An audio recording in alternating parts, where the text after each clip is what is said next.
In 1918, in the name of a revolution, the Bolsheviks opened fire on Tsar Nicholas II and his family, bringing an end to centuries of the Romanovs' reign in Russia.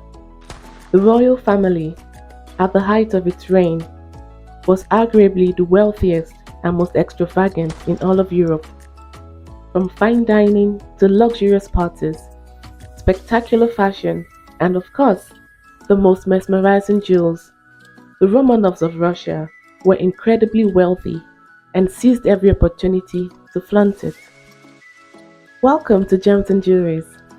In this video, we continue our Destination Jewels series, where we dive into the remarkable high jewelry collection of royalties around the world. This time, we make a stop in Imperial Russia, famous for their exquisite taste and obsession with sparkly things. Here's an interesting fact. Did you know that the daughters of Nicholas II had strapped jewelry on their corsets underneath their dresses the day they met their end? Truly, when it came to jewels, no one did it like the Romanovs. The House of Romanov was the reigning imperial house of Russia from 1613 to 1917. It came into power in 1613, following the ascension of Michael I after being elected by the Zemsky Sobor. Please pardon my pronunciation. One prominent figure of the house is Peter the Great, grandson of Michael I, who established the Russian Empire in 1721 and transformed the country into a great power through a series of reforms. When it comes to high jewelry, perhaps the most famous from the house is Duchess Maria Pavlovna, paternal first cousin of Nicholas II, who was the last Tsar of Russia. Following the 1917 revolution, the Bolsheviks sold the Romanov family jewels off to international buyers while keeping only the most valuable pieces in Russia. This luxurious jewelry collection appealed not only to the tastes of European monarchs but also to American socialites and famous jewelry houses. How about we take a closer look at some of the most incredible high jewelry creations of Imperial Russia.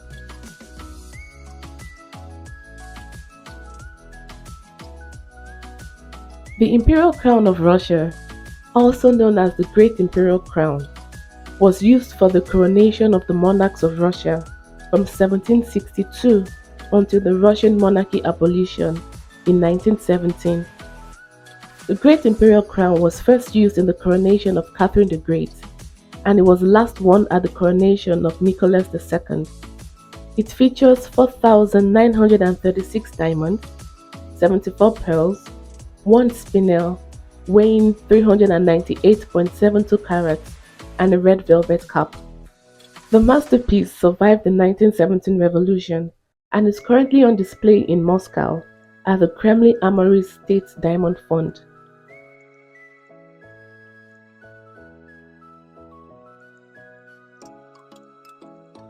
One of the main symbols of regal power, the scepter, is a gold rod almost 60 centimeters long.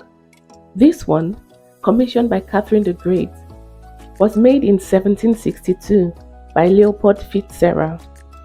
It's particularly valued for the legendary Orlov diamond that graces it, which weighs 189.6 carats. The stone was purchased for the Empress by her favorite, Count Grigory Orlov, in 1774.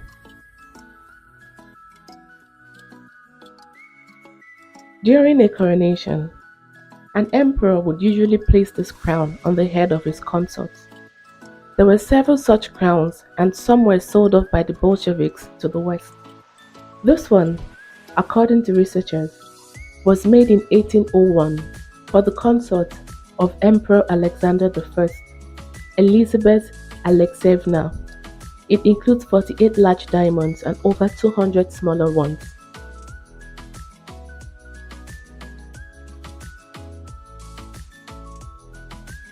Made in 1884 for the wedding of Elizabeth Fedorovna and Sergei Alexandrovich, son of Emperor Alexander II.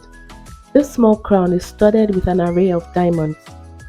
Measuring 4 inches in diameter, The Nipoto crown features diamonds that had been part of Catherine the Great's wardrobe.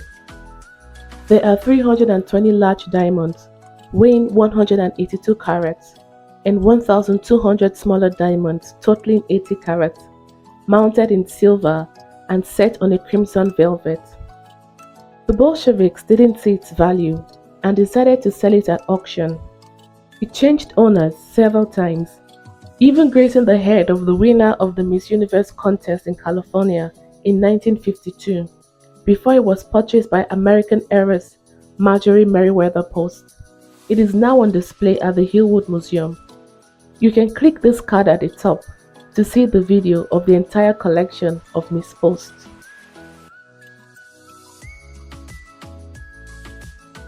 If you're the richest monarch in Europe, you don't go for a regular Easter egg.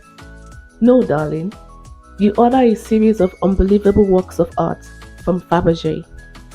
From 1885 to 1916, 52 imperial eggs, 46 of which survive, were made for the Russian emperors Alexander III and Nicholas II as Easter gifts for their wives and mothers.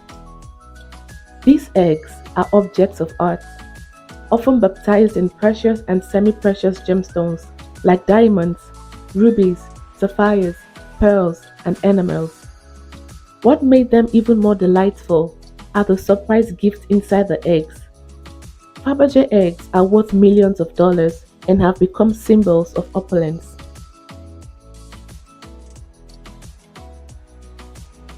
Elizaveta Petrovna, the daughter of Peter the Great, loved brooches and had a ton crafted in a variety of styles using different gems.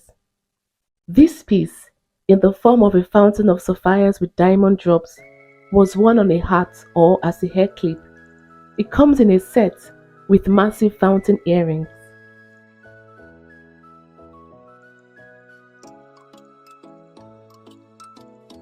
Also belonging to Elizaveta Petrovna, these brooches were often worn on her ceremonial dress. Brazilian diamonds and Colombian emeralds make up the precious flowers of irises, daffodils, and forget-me-nots. In the center of the grand bouquet, there is a rare 15.5 carat lilac diamond. The small bouquet consists of diamond flowers and leaves made of gold and dark green enamel.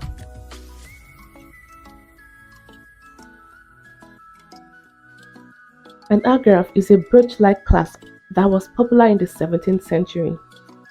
Belonging to Elizaveta Petrovna, she often wore this huge diamond bow-shaped clasp on her outfit. It flaunts an impressive size, 25 cm long and 11 cm wide. The agraffe is decorated with 805 diamonds of various shapes and cuts. It was worn by almost all descendants of the empress.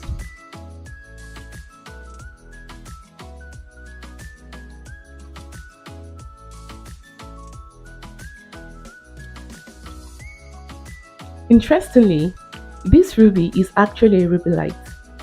In 1777, the 260.86 carat stone was presented as a gift to Catherine the Great by King Gustav III of Sweden to mark the 15th anniversary of her reign. He told the Russian Empress a legend that the gem had originally been given as a present to Caesar from Cleopatra. It was later established that the stone had actually been bought in Europe from Burma in the 16th century and was considered to be the largest ruby on the continent at the time. Catherine didn't want to spoil it by cutting it, so the cut jewelers simply polished it and decorated it with enamel leaves. The result is this stunning pendant.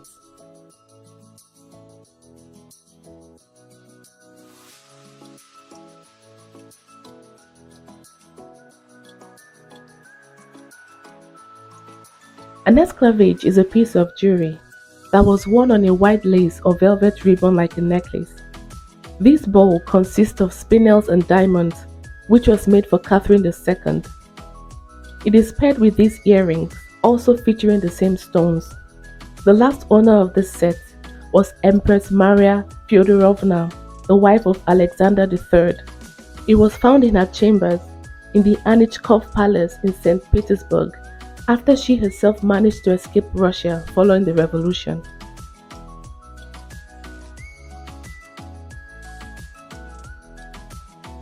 Chic and stately, this stunning diadem, which belonged to Empress Maria Fyodorovna, was made in the early 19th century in the shape of a kokoshnik with a huge 13-carat pink diamond in the center.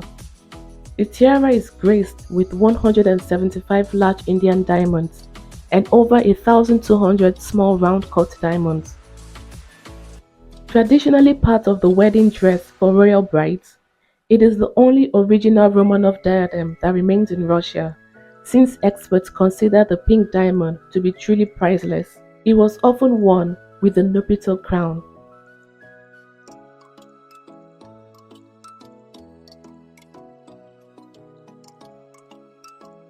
The Grand Duchess Maria Pavlovna had an impressive collection of jewelry that would make any head turn.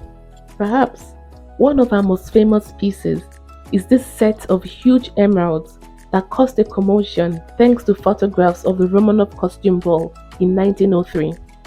In the pictures, Maria Pavlovna poses in the costume of a noblewoman in ancient Russia, and her headdress and crown are adorned with an emerald diadem and brooches. Interestingly, these stones originally belonged to Catherine the Great. Following the death of Pavlovna, the emeralds were inherited by her son Boris, who later sold them to Cartier. Cartier used the historic emeralds to make a new jewelry for Edith Rockefeller, daughter of Standard Oil founder John Rockefeller. After her death, the jewelry was repurchased by Cartier and set into a tiara for Barbara Hutton. You can click this card above to see the entire collection of Barbara Hutton.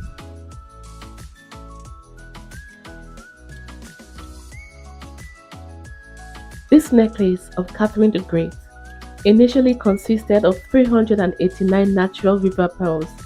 After the revolution, the necklace ended up in the possession of Cartier and was then sold to the American automobile magnate Horace Dodge in 1920 for $820,000. The necklace was divided up in the inheritance for their 5 grandchildren, each of whom received one string of pearls. In 2018, 3 strings of the pearls, held together by a diamond clasp by Cartier, were sold at auction in New York to a private buyer for $1.1 million.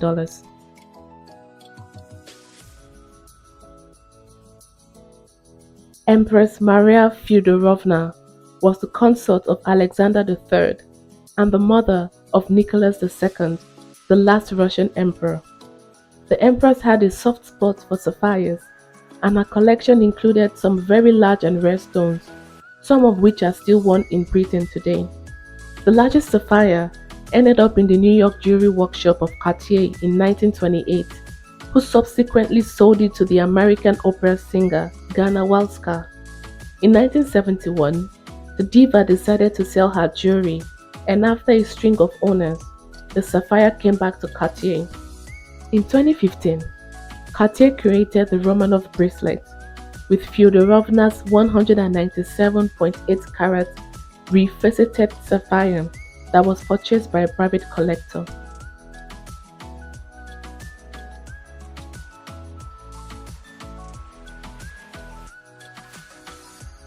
Originally made for Catherine II, these diamond cherry earrings form the part of the wedding dress for the Imperial royal bride.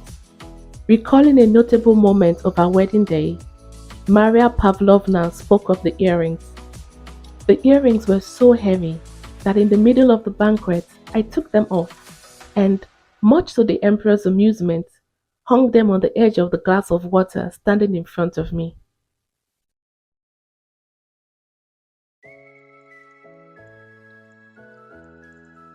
This 136 carat emerald, called the Green Queen, is considered one of the most valuable items in Russia's diamond fund collection.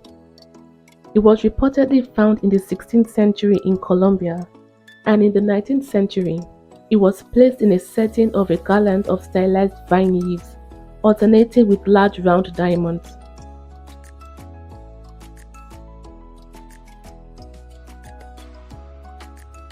Empress Maria Alexandrovna the wife of Alexander II, was known for her exquisite jewelry. Just one item from her collection remains in Russia, a brooch with a unique 260.37 carats oval Ceylon sapphire surrounded by a sprinkle of diamonds.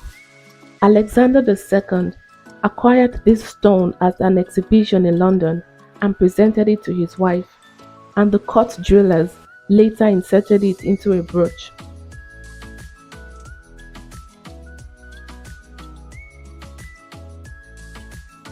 This gold bracelet in Gothic style with emerald and enamel was made in France in 1820 and flaunts a very rare Indian laxed diamond that is the largest of its kind. Diamonds like these are also known as portrait cut diamonds because they were used as covers for colored miniature portraits. This miniature, which depicts Emperor Alexander I, is painted on ivory and overlaid with a 27-carat diamond, the biggest portrait diamond in the world.